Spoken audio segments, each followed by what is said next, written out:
우리 성도님들 한 주간도 평안하셨죠? 네, 자 고개를 이렇게 들어서 저를 봐주시고요.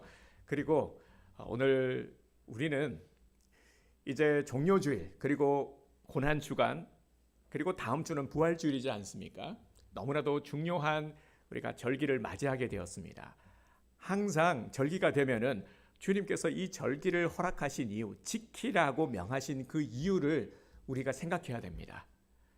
그래서 정말 절기가 의미 있을 수 있도록 이 절기를 통해서 치유와 회복이 일어날 수 있도록 이 절기를 통해서 지킴으로 말미암아 정말 주님의 목적하신 대로 우리에게 예비하신 그 은혜가 임할 수 있도록 사모하고 우리가 기도로 준비해야 합니다. 지금은 더욱 그럴 때입니다. 그래서 오늘 메시지를 통해서 이러한 회복의 역사, 치유의 역사가 일어나기를 주님의 이름으로 축복합니다. 종료주일은 다들 알고 계시죠?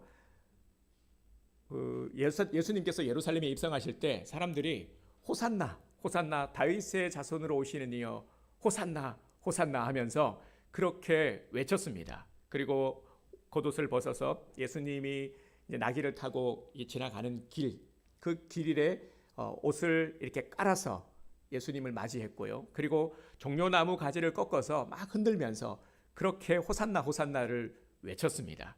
그래서 종료주일입니다. 종려가지를 꺾어서 예수님을 맞이하고 환영하고 찬양을 올려드린 그 날을 기념해서 종료주일로 지킵니다. 그런데 고난주간이 또 바로 이어서 시작이 되고 다음 주일이 부활절이다 보니까 우리 성도님들이 궁금해하시는 분들이 계십니다. 종료주일은 그러면 어떤 의미가 있습니까? 라고 그렇게 의문을 가지고 계시는 분들이 계세요.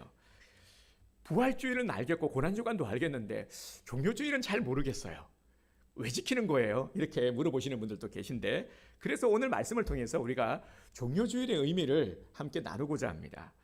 예수님은 평소 비유로 자주 말씀을 하셨습니다. 비유로 말씀을 하셨다라는 것은요, 그 예수님께서 말씀하고자 하는 강한 메시지가 담겨 있기 때문입니다. 오늘 본문이 악한 농부의 비유이지 않습니까? 그런데 이 말씀 이전에 어떤 일이 일어났냐면은 우리 그 큐티를 매일 이제 매일 성경 큐티를 하시는 분들은 알겠지만 앞서 성전 청결 사건이 있었습니다. 예수님께서 성전에 들어가서 장사친 무리들을 꾸짖어 다 내쫓으셨죠. 완전히 엎으셨지 않습니까? 이 일로 인해서 예수님은 주변 사람들과 좀 껄끄러운 그런 관계 가운데 있었습니다. 이런 갈등이 번지는 상황 속에서 바로 오늘 이 악한 농부의 비유를 말씀하셨습니다. 또 한 가지 우리가 참고할 것은 오늘 본문의 내용이 비유이기는 하지만 실제 이런 일들이 갈릴리 지역에서 빈번히 일어나기도 했다라는 사실입니다. 이런 사건들을 주제로 다루고 있습니다.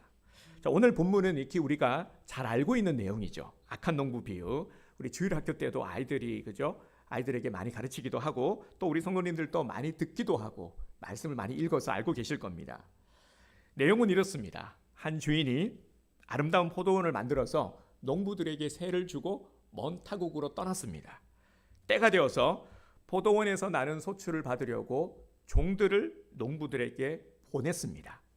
그런데 어찌된 일인지 포도원 농부들은 주인이 보낸 종들을 때리고 빈손으로 돌려보냈습니다. 이를 본 주인은 다시 소출을 받아오라고 종을 또 보냈습니다.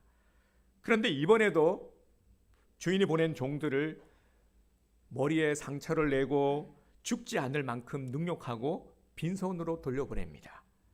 5절에 보면은 이후에도 여러 번 종들을 다시 보냈음을 알고 있습니다. 그런데 어떻게 되었습니까? 번번이 때리고 심지어는 종들을 죽이기까지 했습니다. 왜 농부들은 이런 몹쓸 짓을 한 것일까요?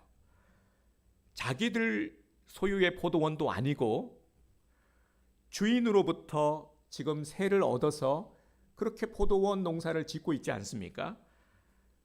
주인이 빌려주었으면 주인에게 합당한 값을 지불해야 함이 옳습니다. 그런데 이렇게까지 하는 이유가 과연 무엇일까요? 포기하지 않은 주인은 마지막으로 누구를 보내게 됩니까? 자기 아들을, 사랑하는 아들을 보내게 됩니다. 설마 주인의 아들까지 어찌하겠는가 하는 그런 마음으로 아들을 직접 보냈는데 어떤 일이 벌어졌습니까?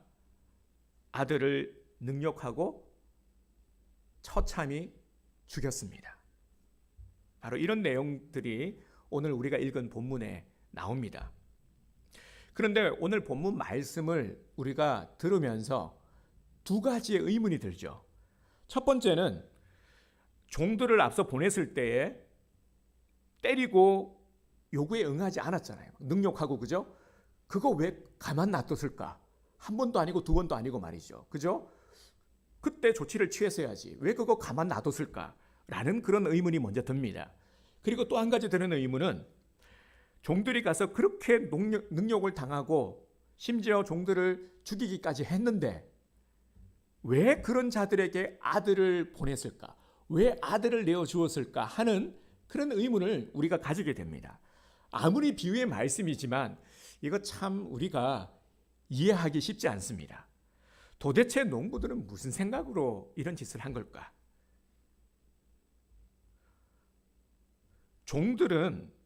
농부들은 주인으로부터 세를 얻었죠. 세를 얻었다라는 것은 주인과 그리고 지금 이 농부들 사이에 마땅히 대가를 지불하겠다라고 하는 계약이 성립이 된 겁니다.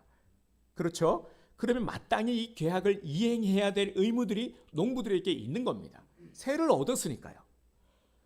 종들에 대해서는 함부로 대했다고 칩시다. 그런데 아들을 죽이는 이 만행, 이거 어떻게 받아들여야 될까요? 이런 지경에서 왜 주인은 아들을 그들에게 내어주었을까? 그 악한 자들에게 말이죠. 자, 그래서 궁극적인 우리 의문, 주님은 왜 이 비유의 말씀을 하신 것일까요? 오늘 우리에게 이 말씀이 어떤 의미가 있는 것일까요? 비유에는 반드시 예수님의 목적하심이 있다. 우리가 이것을 찾아야 되겠죠.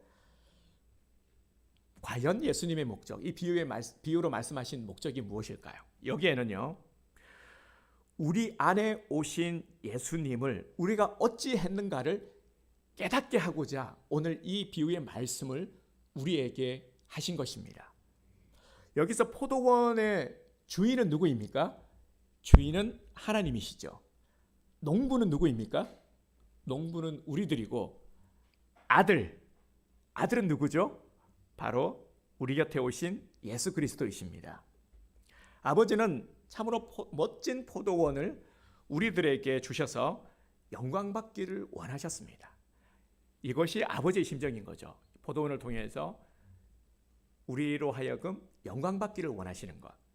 하지만 우리는 하나님께 영광을 올려드리지 않았고 오히려 대적하고 아버지의 뜻을 어겼습니다. 타락했고요. 악을 행함으로 아버지의 사랑을 저버렸고 마침내 그가 사랑하는 아들까지 보내셨지만 그 아들마저 십자가에 못 박아 죽였습니다. 마치 건축자들이 버린 돌처럼 그렇게 버림받으셨습니다.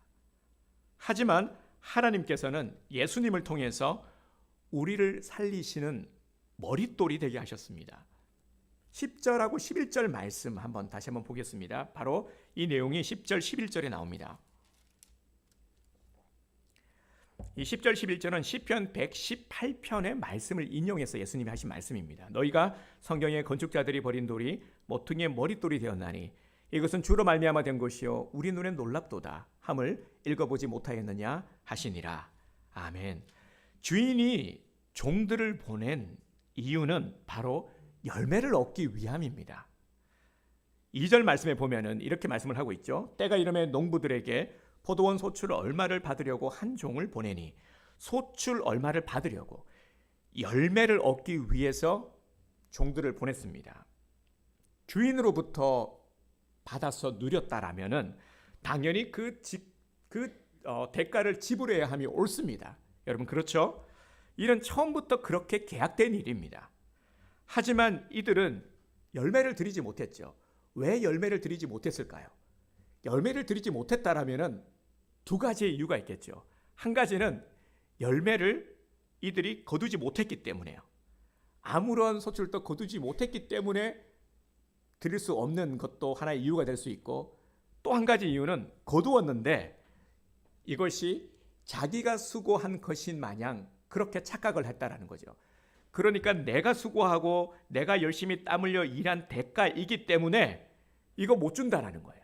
이런 착각을 농부들이 했던 것입니다. 이 두 가지 중에 하나겠죠. 계속해서 보냈다라는 것은 주인이 이 열매를 통해서 농부들과 좋은 관계를 맺고 싶다. 계속해서 앞으로도 지속적으로 농부들과 좋은 관계를 맺고 싶다라고 하는 그러한 마음을 보여주신 것입니다. 하지만 농부들은 이런 주인의 심정을 외면했습니다. 이것이 바로 그들이 가지고 있던 죄악됨의 모습이었습니다. 주인이 그가 사랑하시는 아들을 보내신 이유는 농부를 벌주기 위해서가 아닙니다. 6절을 보겠습니다. 6절 말씀. 이제 한 사람이 남았으니 곧 그가 사랑하는 아들이라. 최후로 이를 보내며 이르되 내 아들은 존대하리라 하였더니. 아멘. 끝까지 주인은 포기하지 않죠. 왜요? 끝까지 지속적인 관계를, 좋은 관계를 유지하고 싶었기 때문에. 그래서 아들을 보내서 관계를 회복하도록 하신 겁니다. 하지만 악한 농부들은 자기의 것도 아닌데 마치 자기의 것을 빼앗으러 온 자인 마냥 그렇게 여겨서 아들을 죽였습니다. 아들만 죽이면은 모든 것이 끝나고 자기들이 원하는 대로 자기들이 상속받게 된다. 자기들이 차지하게 될 것이다. 라고 착각했기 때문이죠. 이는 주인의 의도를 알지 못하는 자들의 악행이었습니다. 이들은 끊임없이 아버지의 사랑을 저버리고 배신했습니다. 사랑하는 아들을 보내서라도 화해를 원하셨던 하나님의 심정을 외면하고 배신했습니다. 그래서 그 결과가 어떻게 되었습니까? 주인의 사랑을 버리고 아들을 거역한 자들에게 하나님께서 심판을 선포하셨습니다. 9절을 보겠습니다. 포도원 주인이 어떻게 하겠느냐? 와서 그 농부들을 진멸하고 포도원을 다른 사람들에게 주리라. 아멘. 주인의 사랑을 외면한 자들의 결과는 너무나도 끔찍합니다. 왜냐하면 주인을 화나게 했기 때문입니다. 주인이 보낸 종들과 아들까지 죽였기 때문입니다. 그래서 9절 말씀에 내가 그들을 진멸하리라. 내가 그들을 진멸하리라. 분명히 말씀하고 있습니다. 그 농부들을 진멸하고 이 아들을 죽이기까지 악을 범한 이 악행한 자들의 죄 반드시 지옥의 심판을 받게 될 것이다 라고 말씀하고 있습니다. 여기에는 긍휼이 없습니다. 긍휼이 없는 심판입니다. 이미 화해의 기회를 여러 번 주었음에도 불구하고 그 기회를 스스로 저버렸기 때문입니다. 또 하나의 형벌은 그들에게 준 포도원을 빼앗아 다른 사람에게 주는 것입니다. 스스로 복받을 자격을 버린 자들에게 그들이 가지고 있는 것, 그것마저도 빼앗아서 복받을 자격이 있는 자에게 하나님께서는 주신다 말씀하셨습니다. 오늘 본문의 마지막 절 말씀이죠. 12절 말씀에 보면은 당시 종교 지도자들은 이 예수님의 비유가 자기들을 가리켜 말씀하신 것임을 알았습니다. 그런데도 이들은 알고도 돌이키지 않았습니다. 왜냐하면 그들 또한 농부들처럼 회개하지 않았기 때문입니다. 깨달을 수 있는 기회가 틀림없이 있었는데 한 번도 아니고 두 번도 아니고 여러 번 주님께서는 기회를 주셨는데 바로 그들에게 있는 이 완악함 때문에 회개의 기회를 영영 놓쳐버리고 만 것이죠. 결국 아들을 죽이는 죄악을 범하고 이들은 예수님께서 말씀하신 대로 경고하신 대로 심판의 대상이 되었습니다. 사랑하는 성도 여러분, 오늘 종료주일이죠. 이 종료주일 오늘 예수님께서 말씀하신 이 비유의 말씀을 들으면서 어떤 의미로 우리에게 와닿고 있습니까? 종려주일은 예수님이 우리 안에 오신 날입니다. 아들이 포도원으로 오신 날입니다. 이게 종려주일입니다. 포도원. 농부들의 실상을 너무나도 잘 아시면서 그들과 화해하시려고 하나님의 사랑을 가지고 오신 날, 바로 오늘이죠. 종려주일입니다. 주님은 포도원과 같은 이 악한 세상에 우리들의 죄악을 아시면서도 아버지의 사랑을 가지고 우리와 화해하시려고 우리의 곁으로 친히 찾아오셨습니다. 이 땅은 포도원이고 우리는 농부입니다. 우리는 마땅히 하나님께 열매를 드려야 할 자들입니다. 마땅히 그래야 하죠. 우리의 것이 아닌데 하나님께서 우리에게 허락하신 것들이기 때문에. 그리고 하나님은 우리에게 허락하실 때에 우리들에게 주어진 것들을 통해서, 베풀어 주신 모든 것들을 통해서 하나님께서는 영광 받기를 원하십니다.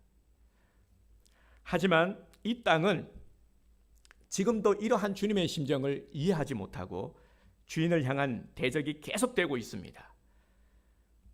주신 것을 누리고 있으면서도, 참 많은 것들을 누리고 그렇게 살아가고 있으면서도 전혀 감사할 줄 모르고 자신의 것인 마냥 그렇게 착각하면서 살아가는 자들이 너무나도 많습니다.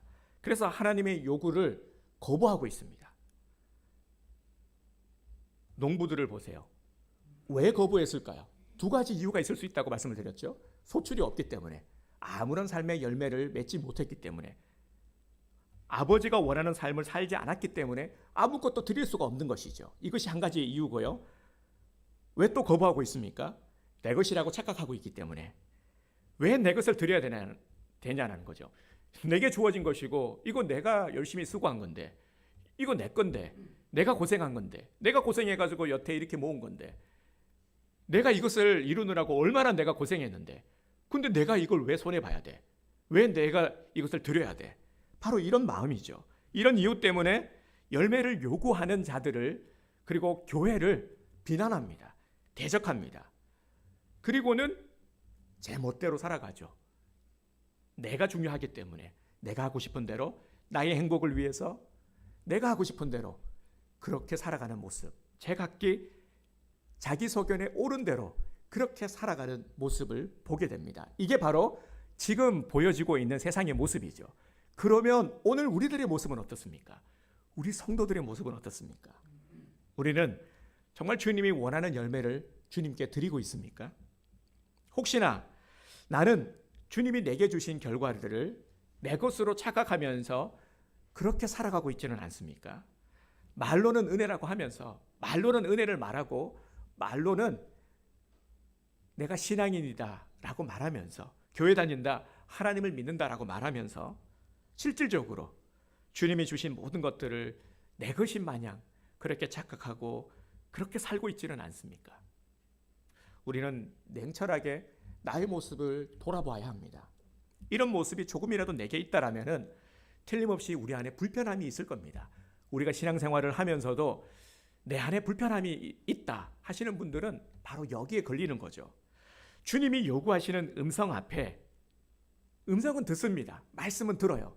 그런데 내 안에 불편한 심정을 가지고 있지는 않는지, 이런 갈등의 상황이 지속되고 지금도 이어지고 있지는 않는지 우리는 정말 이 시간 점검해 봐야 합니다. 이제는 아들을 보내신 하나님의 사랑을 우리가 더 이상 저버려서는 안 됩니다. 아들을 통해서 우리는 아버지께 나아가야 합니다. 화해를 해야 합니다. 관계를 다시 회복해야 합니다. 아들을 보내신 것은 바로 나 때문에 나를 살리시기 위해서입니다. 아들을 거부하는 것은 내가 나를 스스로 죽이는 행위입니다. 예수님은 건축자의 버린 돌처럼 그렇게 버림받으셨지만 하나님은 그 아들을 통하여 모든 자들을 구원하시는 머릿돌로 삼으셨습니다. 그렇기 때문에 아들을 믿는 자는 영생을, 아들을 믿지 않는 자는 심판을 면치 못합니다. 예수님만이 유일한 구원의 길, 예수님만이 길이요 진리요 생명이십니다. 예수님을 통하지 않고는 우리가 하나님과 화해할 수가 없고 우리가 구원받을 수가 없습니다. 그런데 오늘날 너무나도 많은 우리 주변에 보면은 우리 성도들을 미혹하는 그러한 목소리들이 많이 있습니다. 많은 젊은이들이 교회를 떠나고 있는 이유 중에 하나도요.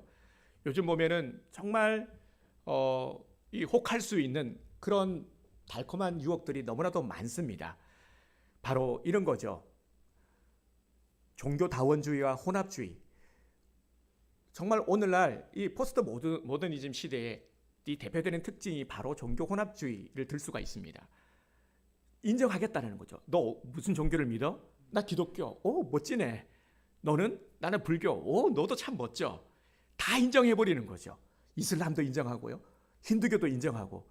오, 멋져. 그래. 어떤 종교를 믿어도 열심히 믿기만 하면 구원받을 수 있는 거야. 라고 말합니다. 되게 합리적으로 들리는 거죠. 우리 교회에서는 전혀 그렇게 가르치지 않죠. 성경 어디에도 그런 구절은 없죠. 오직 예수 그리스도. 오직 예수 그리스도. 그런데 다른 종교들은 그렇게 말하지 않아요. 괜찮아. 존중해. 교회 멋져. 그래, 열심히 다녀. 열심히 해. 모든 종교를 다 인정하는 겁니다. 그리고 어느 길로 가든지 결국 한 길에 이르게 된다라고 가르치죠. 상당히 논리도 있어 보이고, 그죠? 그래서 젊은이들이 바로 여기에 빠져들고 있는 것입니다. 우리 성도님들도 정말 조심해야 됩니다. 오늘 말씀을 통해서 우리는 분명히 알아야 됩니다. 아들을 통하지 않고는 화해할 수 없다라는 것. 아들을 통하지 않고서는 우리가 구원에 이룰 수 없다라는 것을 분명히 알아야 됩니다. 아들 예수 그리스도도 이런 아버지의 심정을 아시기 때문에 목숨을 버리시며 아버지의 뜻을 이루셨습니다. 그렇게 오늘 우리는 이 아들을 통해서만 관계가 회복될 수 있음을 알고 아들을 믿고 아들을 받아들여야 합니다. 아들을 우리 인생의 주인으로, 정말 나를 구원하실 수 있는 유일하신 분으로 믿고 받아들여야 하는 것입니다.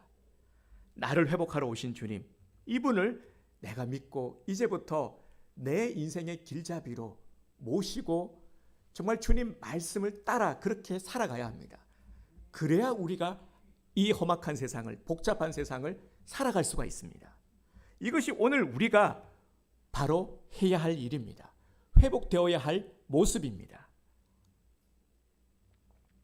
주인이신 하나님과 나, 그리고 아들을 통해서 지속적인 화목의 관계가 이루어지는 것, 이것이 바로 신앙생활입니다. 우리가 신앙생활을 한다는 것은 바로 이것을 말하는 거죠. 예수 그리스도를 통해서 하나님과 화목의 상태가 지속되어 가는 것, 이게 바로 신앙생활입니다. 그래서 예수님이 말씀하셨죠. 요한복음 15장 7절에서 이렇게 말씀하셨습니다. 너희가 내 안에 거하고 내 말이 너희 안에 거하면 무엇이든지 원하는 대로 구하라. 그리하면 이루리라. 아멘. 이것이 바로 아들을 통해서 화목을 지속하고 있는, 신앙생활을 하고 있는 우리들이 누릴 수 있는 특권입니다. 진짜 대단한 거죠.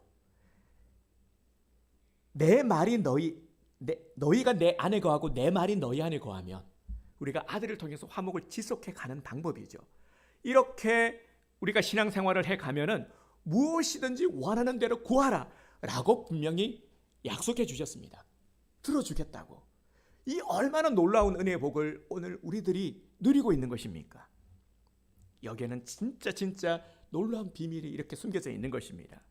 화목을 지속해 가기만 하면은 우리 삶의 변화 당연히 일어나고 우리 삶의 능력 당연히 나타나게 됩니다. 이게 바로 열매입니다. 우리를 향한 이 아버지의 심정은 아들을 통해서 우리 모두가 다 화해하기를 원하십니다. 오늘 우리들의 모습 가운데 정말 하나님의 품을 떠나 방황하는 그런 삶을 살고 계시는 분들 계실 겁니다. 화해를 이루어야 됩니다. 내가 신앙생활은 하고는 있지만 정말 하나님과 친밀한 관계를 우리가 그동안 유지하지 못하고 놓치고 있는 분들 계실 겁니다. 화해해야 합니다. 정말 이번 고난주간을 통해서 우리가 화해의 시간으로 선포해야 합니다. 그리고 혹시 우리 가족이나 우리 주변에서 하나님과 화해가, 아버지와 화해가 필요한 자들이 있을 겁니다. 그러면 우리가 중보해야 됩니다. 그들을 위해서 기도하고 그들에게 다가가서 어떻게든 하나님과 화해할 수 있도록 도와야 하는 것이죠. 이게 바로 고난주간을 맞이하는 우리들이 해야 할 일입니다. 내일부터 한 주간 동안 이제 고난주간이 시작이 됩니다. 해마다 고난주간이 되면은 우리들의 좀 마음이 무거워지죠. 이전에 우리 고난주간의 즈음에서 그 예수님 고난 당하신 그 영화 있었잖아요. 갑자기 제목이 생각이 안 나는데, 그 영화도 보면서 같이 참 우리가 마음 아프고 그죠? 그런 너무 그 끔찍한 예수님이 당하신 그런 고통 보면서 우리가 참 슬펐던 그런 기억들이 있는데요. 그런데 우리가 예수님의 고난을 바라보면서 고난에만 머물지 말기를 바랍니다. 예수님 정말 아팠겠다, 힘들었겠다. 고난에만 머물러 버리면은 고난주간이 고난스럽습니다. 그런데 고난을 통해서 우리가 바라봐야 되고 우리가 깨달아야 될 것들 있죠. 예수님의 고난의 의미, 십자가의 의미입니다. 예수님께서 우리 이 땅에 오심, 나를 위해서 오셨다고 했잖아요. 그죠? 나를 구원하시기 위해서, 나를 살리시기 위해서 오신 거예요. 왜 고난 받으셨습니까? 왜 그 끔찍한 십자가의 고난, 채찍 왜 맞으셨습니까? 나를 살리기 위해서 그렇게 감당하신 겁니다. 그것을 보면서 주님이 나를 얼마나 사랑하셨는지를 우리가 깨달아 알아야 하는 것이죠.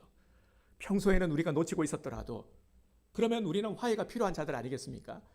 우리가 잠시 잊고 있었더라도 정말 이 고난주간을 통해서 다시금 주님의 십자가를 바라보면서 주님의 그 십자가의 사랑을 우리가 회복해야 됩니다. 바로 화해가 이루어져야 하는 것이죠. 그래야 우리가 신앙생활을 해 나갈 수가 있기 때문입니다. 그래야 우리가 진짜 능력 있는 그런 그리스도인으로서 살아갈 수가 있는 겁니다. 무늬만 그리스도인. 정말 우리에게 주어진 특권 아무것도 누리지 못하고 무늬만, 때로는 우리가 억지로 형식적으로 마지못해서 그렇게 신앙생활을 하고 있는 우리들의 모습, 이거 아니거든요. 이거는 짝퉁 그리스도인입니다. 정말 우리는 짝퉁이 아니라 주님이 인정하시는 진짜 리얼 크리스찬이 되어야 합니다. 그래서 이 신앙을 이번 우리 고난주간을 통해서 회복하고 정말 영광의 우리가 부활을 맞이할 수 있기를 원합니다. 내일부터 우리 고난주간 특별 새벽 기도회가 한 주간 우리가 시작이 됩니다. 그래서 이번 고난주간 다시 한번 말씀을 드리지만 주님과의 끊어진 관계를 회복하는 화해의 시간으로 선포하시길 바랍니다. 내 안에 오신 예수님과 더 깊은 화해를 이루기 위해서 우리 새벽을 한번 깨워봅시다. 새벽 시간 가장 먼저 주님과 화해하고 깊은 교제를 한번 나눠봅시다. 고난주간을 통해서 이 깊은 의미를 우리가 다시금 깨닫고 주님 앞에 나를 온전히 맡겨드려 봅시다. 그래서 이번 고난주간은 어떤 주간이라고요? 주님과 화해하는 주간입니다. 나를 아버지와 화해시키시려고 내 안에 오신 예수님을, 나를 화해시키려고 나를 위해서 모든 질고를 지신 주님, 고통을 당하신 주님을 우리가 깊이 생각하며 우리 함께 그렇게 기도하기 원합니다. 정말 우리 말씀을 함께 나누고 깊이 묵상하며 기도하기 원합니다. 그 사랑이 나를 숨쉬게 하고 그 사랑이 나를 다시 살게 하는 능력임을 체험하기 원합니다. 그래서 어떻게든 의지를 가지고 올 수 있는 분들은 우리 새벽 예배, 현장 예배 우리 참여해서 함께 말씀 나누고 기도하기 원합니다. 그리고 불가피 오지 못하시는 분들은 홈페이지에 매일 말씀을 미리 자기 전에 업로드를 하고 그렇게 자도록 하겠습니다. 그러면 시간에 맞추어서 아니면은 혹은 시간이 될 때에 말씀 묵상하시고 또 함께 기도해 주시길 바랍니다. 그래서 항상 중요한 것은요, 우리의 의지입니다. 우리의 의지예요. 정말 고난 주간을 어떻게 맞이할 것인가, 지금 우리 안에 그 준비가 되어야 합니다.